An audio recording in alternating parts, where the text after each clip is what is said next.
Super star Mahesh బాబుని ఆయన అభిమానులు శ్రీరాముడి పాత్రలో లేదా శ్రీకృష్ణుడి పాత్రలో కనిపించాలని కోరుకుంటూ ఉంటారు. డైరెక్టర్ రాజమౌళి మహాభారతం తీస్తే ఖచ్చితంగా శ్రీకృష్ణుడి పాత్రను మహేష్ బాబుతోనే చేయిస్తాడని అందరికీ తెలుసు. ఆ పాత్ర ఆయనకి తప్ప నేటి తరంలో ఏ హీరోకి సూట్ అవ్వదు. అయితే రాజమౌళి విజన్లో ఉండే మహాభారతం కథ సిద్ధమై రెగ్యులర్ షూటింగ్ కార్యరూపం దాల్చడానికి కనీసం 6 ఏళ్ల సమయం అయితే పడుతుంది. ఈలోపు ఆయన సూపర్ స్టార్ని మహేష్ బాబుని శ్రీరాముడి అవతారంలో చూపించే ప్రయత్నం చేయబోతున్నారని లేటెస్ట్ గా వినిపిస్తున్న టాక్.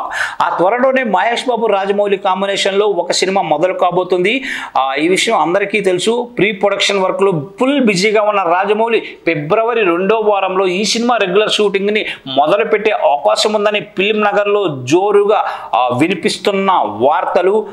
ఇదంతా పక్కన పెడితే ఈ సినిమా ఫారెస్ట్ అడ్వెంచర్ నేపథ్యంలో తెరకెక్కిస్తున్నారని, ఇప్పటి వరకు ఈ జానర్లో ఇండియాలో ఒక్క సినిమా కూడా తెరకెక్కలేదని ఇలా ఎన్నో రకాల వార్తలను మనం వింటూనే ఉన్నాము. ఇందుకోసం మహేష్ బాబు తన లుక్ను పూర్తిగా మార్చేయడం వంటివి చూసాము. అయితే ఈ సినిమాలోని ఒక సందర్భంలో మహేష్ బాబుని శ్రీరాముడి అవతారంలో చూపించబోతున్నారట రాజమౌళి.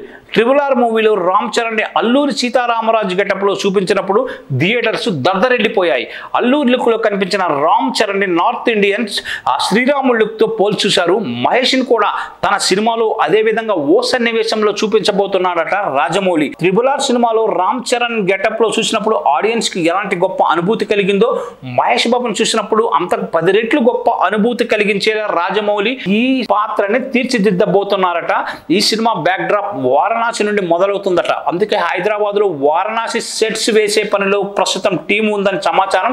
ఫారెస్ట్ అడ్వెంచర్ జానర్ అంటున్నారు, మళ్ళీ వారణాసి బ్యాక్ డ్రాప్ అంటున్నారు. ఎందుకు మహేష్ ని శ్రీరాముడిగా చూపించాల్సిన అవసరం ఏమిటి వంటి ప్రశ్నలకి రాజమౌళి మాత్రమే క్లారిటీ ఇవ్వాలి. ఆ ప్రతి సినిమా ప్రారంభానికి ముందు ఒక ప్రెస్ మీట్ ని ఏర్పాటు చేసి మీడియాకి తన సినిమా స్టోరీని వివరించే అలవాటు రాజమౌళికి అయితే ఉంది. ఈ సినిమా కూడా జనవరి నెలలో ఇలాంటి ప్రెస్ మీట్ ని ఏర్పాటు చేయబోతున్నాడు రాజమౌళి. సో న్యూ ఇయర్ రోజున ఈ చిత్రానికి సంబంధించి ఏదైనా కొత్త అప్డేట్ వచ్చే అవకాశం అయితే ఉందని తెలుస్తోంది.